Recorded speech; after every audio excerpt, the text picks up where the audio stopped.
this is a good time to get into the Black Wall Street report with our Black Wall Street journalist, Jatali B, who is here to talk about something that we talked about on last week's show about Africa and getting back to the motherland. Here to talk about it and how to do it is former investment banker and the founder of Kids Who Bank, an amazing organization that has financial literacy classes for young people in 137 schools nationwide. Please give your attention to Jatali B.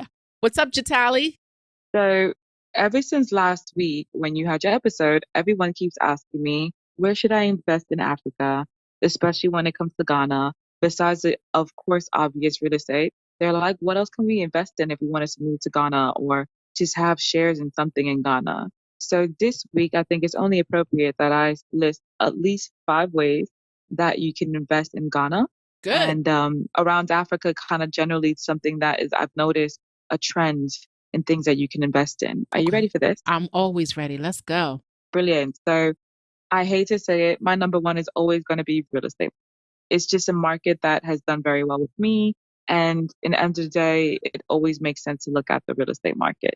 Although with Ghana, with their year of return, there have been in the past rules where they had a limitation as to how many years you can own property there as a foreigner. But maybe that is something that will be adjusted and something you guys should be paying close attention to. Two, I will go to something completely unconventional that you wouldn't think off of the top of your head. Rehabilitation and construction of roads. Wow. Right now, the infrastructure throughout Ghana, they are rebuilding roads to make it more accessible. They're getting new routes to areas of Ghana that might not have as updated routes. And in the end of the day, it's the big news in the news over there in newspapers in Ghana.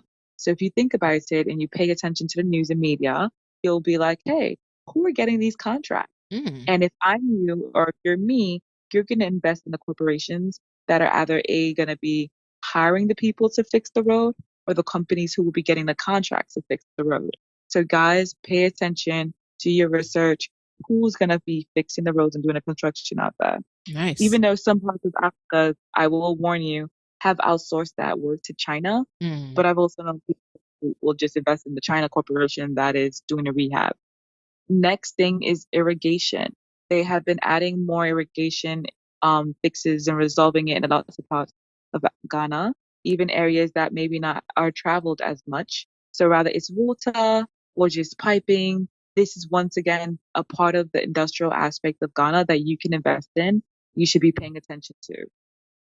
Next, I have telecommunications. What number is this? So that we are now up to number 4. Okay, number 4. Number 4, my apologies, guys. So number 4 is telecommunications. And with telecommunications, cell phone companies, just more cell towers and things of that nature that are going up in Ghana. There have been complaints in the past, even in the news, if you look throughout Ghana's media, there have been complaints about them feeling like the towers need to be updated. Kind of like how we're going through this 4G, 5G network thing, and Sprint is still like on 3G somehow or something crazy. It's like behind. Now they're doing the same thing in Ghana where they're like, we need our computers and our technology to be quicker. So a lot of corporations start to put money towards that. So you guys look to see what companies and telecommunication companies will do very well in profit and who will be setting up the infrastructure. Who's the Verizon equivalent in Ghana? Nice. So you have some homework. And number 5, but not least, is fast food franchises. We've noticed it throughout Africa. Anytime an area starts to get, more Americans or just more people coming in there, tourism's going up, then there will be like more fast food franchises that are built. So in Ghana, it's one of those places I've had the pleasure of being personally myself, and there aren't that many fast food franchises right now.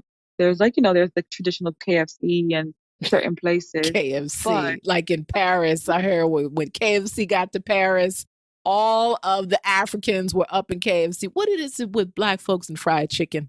And I don't like stereotypes, but I'm just saying, like worldwide, we're eating fried chicken. When I stopped eating meat, fried chicken was the hardest thing for me to let go. I would like go past Popeyes, like, I need some fried chicken and biscuits. That's real. And I don't want to say that, but I have to because it's real. I did the same thing. I'm not gonna lie to you. I went vegan, and every time I saw some, I just smelled chicken. It would be like my spirit would just like, mm, mm, mm. Fried chicken, what is it? Oh, it's horrible. I don't want that to be the stereotype, but it's real. It's true. Oh, So, man. I'm and sorry. unfortunately, Ghana, they don't have that many franchises. But of course, guess who was one of the first to pop up in Ghana? KFC. And I'm not gonna lie to you, African KFC tastes better than KFC I've ever had in Shut any other up. country Are you or continent. serious? No I'm way. so I Better than remember Popeyes? I don't know what they put. Even when you go to Jamaica, like KFC in Jamaica is not the same as KFC in America. So you listeners, if I'm wrong, correct me. But I just felt like when I was eating meat and I remembered having KFC, it's like they seasoned their meat. Like they took it to the next level. It was like going to New Orleans or something. but, They but just wait, they just did we're, something to it. we're, I don't know. but notice how we just digressed from the whole Black Wall Street report to talk about fried chicken. And we don't We even eat chicken. don't eat chicken Jatali and I anymore. don't eat chicken anymore. Let's get back to the money. Black. That's the power of a fast food franchise, guys. Oh my If you God. are in the power, if you are in a position to open up a fast food franchise or a restaurant chain, something that you know, like let's say that does well here in the States, like an IHOP or something, and you Wow. want to go in Ghana, just keep in mind Kids Who Bank is a nonprofit. So if you open up an IHOP and become a multi-millionaire, billionaire in Ghana, please remember to donate to us.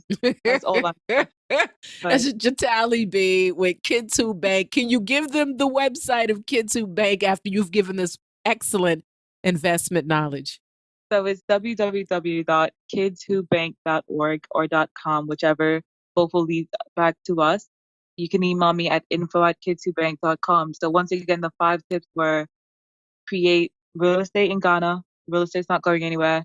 As far as I'm concerned, rehabilitation and construction of roads in Ghana. That's number two. Number three is irrigation companies. Number four is are telecommunication companies. And number five are fast food franchises in Ghana. That's Restaurants opening up something that you know is going to do very well and lucrative. Does well over here. Trust me, chances are it will do well over there as well. thanks, Jatali. You're welcome.